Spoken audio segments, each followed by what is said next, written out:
പത്തരമാറ്റിൻ്റെ ഇനി വരാനുള്ളൊരു ഭാഗത്തിലേക്ക് എല്ലാവർക്കും സ്വാഗതം. നയനയുടെ ഓപ്പറേഷൻ തീരുമാനിക്കുകയാണ്. നയനയുടെ ഓപ്പറേഷൻ നമ്മുടെ ദേവയാനിയുടെയും ഒന്നിച്ചാണ്.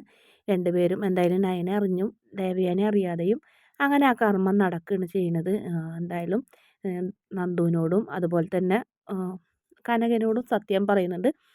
അച്ഛനോട് മാത്രം സത്യം പറയണ്ടെന്ന് നയന പറഞ്ഞത് കൊണ്ട് തന്നെ അവർ പറഞ്ഞില്ല. പക്ഷേ എല്ലാവർക്കും ഭയങ്കരമായിട്ടുള്ള വിഷമമുണ്ട്. കാരണം നയനനെ ഇങ്ങനെ കീറി മുറിക്കുന്നത്, അതും ഒരു നല്ലൊരു ജീവിതം പോലും കിട്ടിയിട്ടില്ലാത്ത എൻ്റെ മോൾക്ക് ഇങ്ങനൊരു അവസ്ഥ വന്നല്ലോ എന്ന് ആലോചിച്ചിട്ട് നമ്മുടെ കനകയ്ക്ക് ഭയങ്കരമായിട്ട് സങ്കടമുണ്ട്. അതുപോലെ തന്നെ അനന്തപുരിയിലാണെങ്കിൽ മറ്റാരും ഈ കാര്യം അറിഞ്ഞിട്ടുമില്ല. അനന്തപുരിയിൽ ഭയങ്കരമായിട്ട് വഴക്ക് തന്നെയാണ് എപ്പോഴും. അഭിയും നയനയും ജലജയും ദേവയാനിയും ഒക്കെ കൂടി ആയിട്ട് വഴക്കാണ്. നമ്മുടെ നവ്യ മാത്രം ഒരു ഒറ്റക്കെട്ടും. ബാക്കി എല്ലാവരും ഒരു ചേട്ടത്തി അനിയത്തിയും കൂടി നവ്യയുടെ അടുത്തേക്ക് ഇങ്ങനെ കൊത്തുകോഴിയുടെ പോലെ ചെല്ലുകയാണ്. എപ്പോഴും പ്രശ്നങ്ങൾ അങ്ങനെ മുത്തശ്ശന് മനസ്സിലാവണ് ഇവരുടെ ജീവിതം ഇങ്ങനെ പോയാൽ ശരിയാവില്ല എന്ന്. അതുകൊണ്ട് തന്നെ അഭി നവ്യനെ സ്നേഹിക്കാൻ വേണ്ടി ഇനി ആകെ ഒരു മാർഗ്ഗമേ ഉള്ളൂ. ആ ഒരു കടുംകൈ തന്നെയാണ് നമ്മുടെ മുത്തച്ഛൻ ചെയ്യുന്നത്. അഭിക്ക് കൊടുക്കാമെന്ന് വെച്ചിരുന്ന സ്വത്ത് മുഴുവനും നമ്മുടെ നവ്യയുടെ പേർക്ക് എഴുതി വെച്ച് കൊടുക്കും.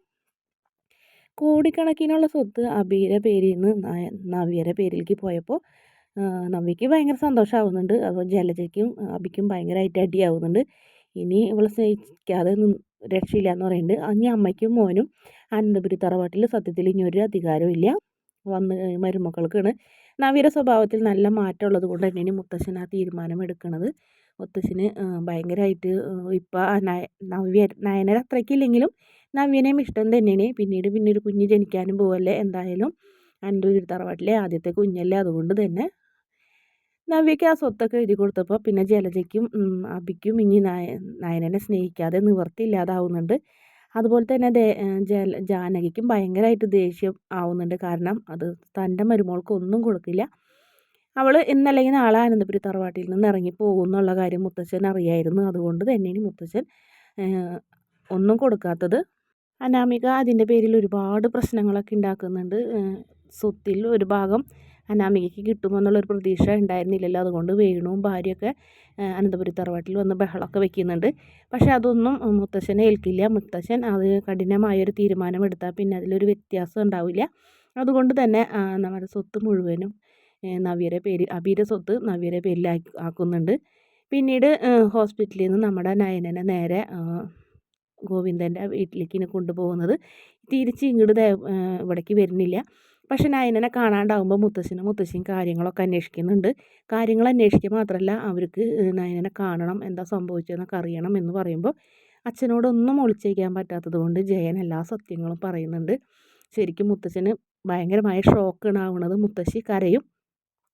അതും ദേവയാനിക്ക് വേണ്ടി ഇത് ചെയ്തു എന്ന് പറഞ്ഞപ്പോൾ അവർക്ക് വിശ്വസിക്കാൻ പറ്റാതായത്. ദേവയാനി ഇതറിയണം, അവളുടെ അഹങ്കാരത്തിന് ഒരു കുറവ് വരണമെങ്കിൽ അവൾ ഇതറിയണം എന്ന് തന്നെ മുത്തശ്ശൻ പറയുമെങ്കിലും ഇപ്പോൾ ഒന്നും പറയണ്ട, അവൾ നല്ല രീതിയിൽ റിക്കവർ ചെയ്ത് വന്നതിന് ശേഷം മാത്രം നമുക്ക് എന്താണെന്ന് വെച്ചാൽ ചെയ്താൽ മതി എന്ന് പറഞ്ഞ് മുത്തശ്ശി ശരിക്കും മുത്തശ്ശനെ തടയുകയാണ് ചെയ്യുന്നത്. അതേ സ്ഥാനത്ത് ദേവയാനിക്കാണെങ്കിൽ വീട്ടിൽ വന്നപ്പോൾ നയനില്ലാണ്ടായപ്പോൾ ഭയങ്കര സന്തോഷം ഉണ്ടാവുന്നത്. അവൾ വീട്ടിൽ പോയി എന്ന് പറഞ്ഞപ്പോൾ ഒരുപാട് സന്തോഷമാവുന്നു. പക്ഷേ ആദർശിൻ്റെ അവസ്ഥ മറ്റൊരു രീതിയിലായിരുന്നു. വളരെ ശൂന്യമായിട്ട് മുറിയിലേക്ക് കയറാനോ അനന്തപുരി തറവാട്ടിലേക്ക് വരാനോ പോലും പറ്റാത്തൊരവസ്ഥയിലേക്കാണ് നമ്മുടെ ആദർശിൻ്റെ പോക്ക്.